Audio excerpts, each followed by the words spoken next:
My personal paranormal experience happened here in 1987. We would go to the school in the morning in the summertime and they would serve us breakfast. If we got up early enough, we rode our bikes 3 miles. And the cafeteria is here. So we would eat breakfast and then we would play around, get into trouble, and then ride the bike back home. Well, the cool thing to do, these doors here were closed. If you could walk down this long hallway into a part they didn't use, if you could turn this corner and the kids who were standing here couldn't see you anymore, then you were totally cool. So it was my turn, right? I'm 7. So my brother and my cousins and I ate breakfast, got up the courage. Okay, it's my turn. Okay, so I walked down the hallway, all cool, walking down the hallway, turned the corner, and I could hear giggling coming out of this room. And I thought, oh my God, my brother is such a jerk. And so I said something like, whatever you guys, I'm not scared, you're not scaring me. And then it stopped, and I thought, well, jerks. So I turned around, start down this hallway, I could see them all still standing there. And they were not laughing. So I took off running, lost my street cred, because you're not supposed to run, you're supposed to walk, right? So it was all for nothing, but I did get my first paranormal experience out of the deal. And now this is where we're going to begin our evidence reveal with Brian Halson's Garden.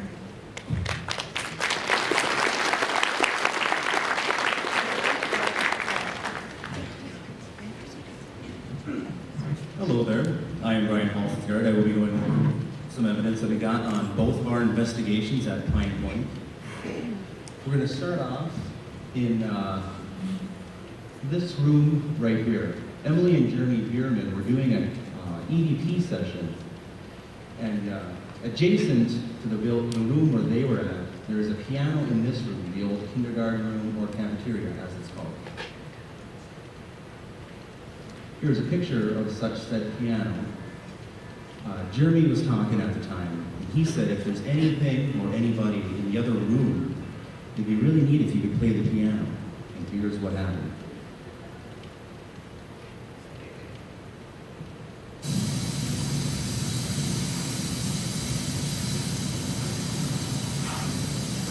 Here in the piano, we're going to be playing over.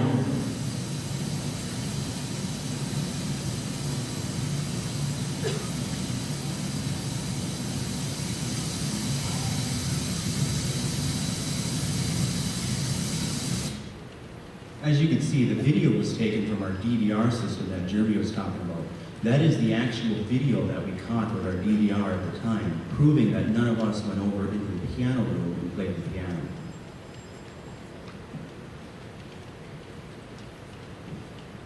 Emily would like to say a few things right now. Can I have the picture, please? We're going back to the picture of Miss Evans' nursery school class. You see the guy who is circled in red? That's Jack Million. He is the guy, he was the original janitor, the caretaker, the night watchman for the school. He worked on the boiler room, and he is the guy that the community believes is still there. He was also the bus driver. After his death, he was buried in a nearby cemetery in a community just a few miles away. His shadow is said to walk through the boiler room, through the basement, through the hallways of the older sections, particularly the boiler room and the janitor's quarters.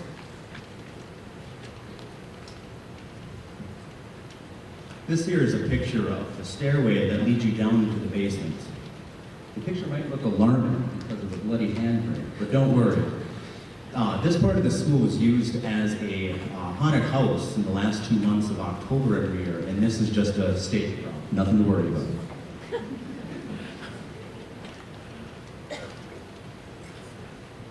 This is a picture of the stage area. It's the same area that Emily showed a picture of kids performing a play. This is Christy and myself looking down into the basement, staring at all the water that we would encounter next. As you can see up here, there's a sign that says, "Do not enter asbestos." Sometimes when you're doing paranormal investigations, you do go into buildings that are not always the safest buildings to go into. We do take proper precautions and deal with them as they appear. This picture here is the basement. As you can see, the basement is covered in about 1.5 feet of water. This is a picture here from our second investigation. You can see the water has gone down enough for us to run our cores directly onto the floor. This is a picture here where the picture was taken. We were standing in the night quarters that the night watchman would stay at. This picture here shows the water line of how high the water was at one time. This is also a game camera here that we used to capture evidence throughout the night, though nothing was caught on. This is another picture of just the effects that water has on buildings that are no longer in use. You can see the plasters coming down and not always in the best of conditions. This is a picture here of a stairway down in the basement. This is where we placed our recorder for our first few EVPs that we captured. We're going to play a clip now of what it sounds like walking through all the water and placing it on the recorder. And I'd like to apologize for everybody that drank a gallon of coffee before they came.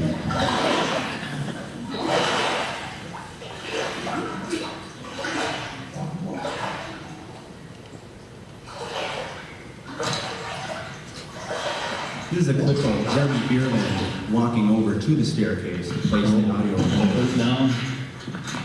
On the step. Not sure where the door ends up at these steps is. This where I'm finding right there. And walking over to the door.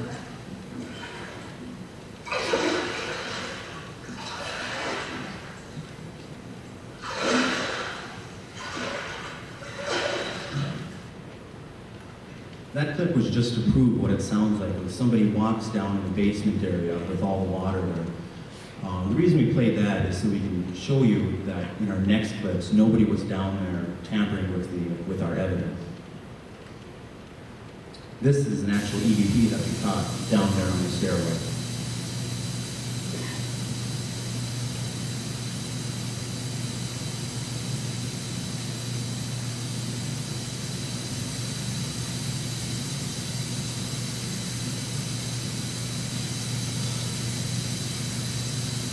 In this clip, we'll be playing it again with just the side isolated.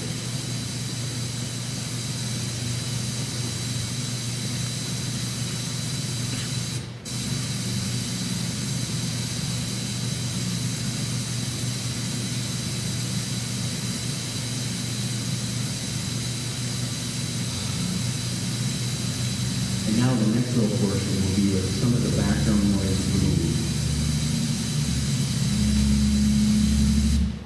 Or maybe not. We have another EVP, which is basically the same thing. We left them a little bit long, just so you can hear that nobody ran up there quick and messed with our evidence. Okay, moving on. There's a picture here of Brian Guerrero investigating down in the basement area on our second investigation. Brian was talking to his son, and he asked him a question. See the screen? That's a movie screen? Projector. Right there? Oh. You need to listen right after Brian replies to, right before Rhodey talks, I believe. It's a short little response. Projector. And here's with that just isolated.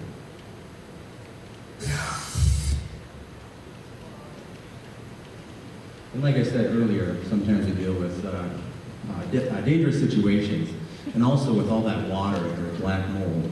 So that's why we have the awesome mold mask. And no paranormal investigation is complete without a flashlight and a whole roll of duct tape.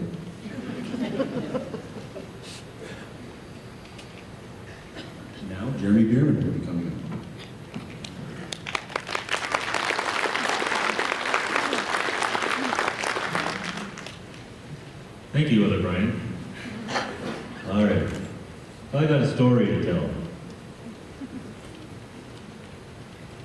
starts at these doorways.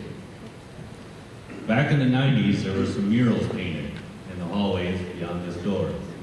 And this one in particular girl started at this door. Her dad was a night watchman, so she wasn't alone. It was summer, 100 degrees, so she opted to do it at night.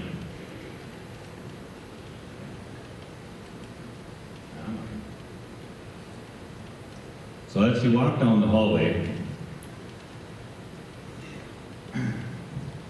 she was getting ready to paint something out. Here is the greenhouse. And here's where she started painting the mural. Once she got there, a couple hours into painting, she heard some footsteps. Looking back, or thinking it was her dad, she continued to paint, said, "I'm just about done." And she looked over her shoulder, and no one was there. So she peeked over the railing down into the greenhouse. She didn't see anybody there either. So she took off running back down that hallway, found her dad back in the office, sitting there. Asked him, "Did you go down the hallway?" "No, I didn't go down there." To this day, that mural still isn't done. Where's my mouse go? Tech guy had technical difficulties. It never happens. So this is the mural that's as far as she got before she got too scared to go back to doing it. This is another mural. This is show there are quite a few from the 90s that were painted back in the hallways, and they still use this building. Now back to you, Austin.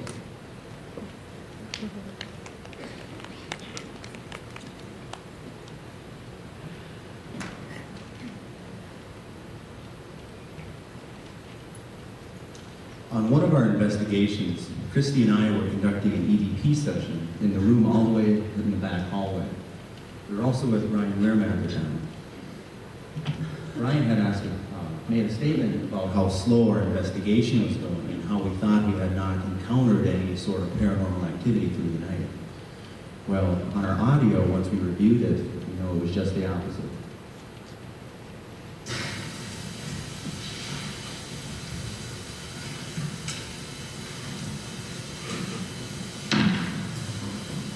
Kind of boring tonight.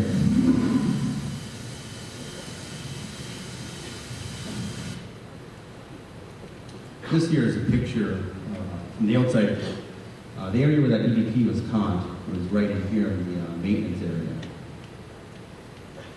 This is the stairway that leads you down into the old abandoned part of the building, which is also known as the old gym.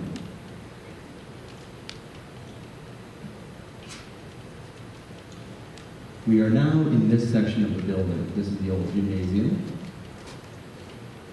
It is now set up for temporary housing, but turns out anyone that has tried to stay there overnight ends up leaving sometime in the middle of the night. On our first investigation, me, Christy, and Vicki were doing EVP sessions throughout the back room there. And we've also brought along our handheld video camera, and we caught this clip here.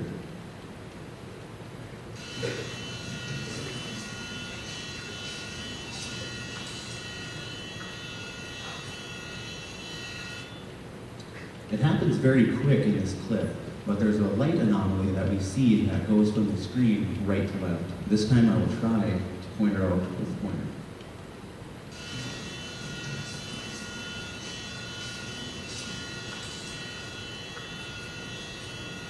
And we'll play that one more time.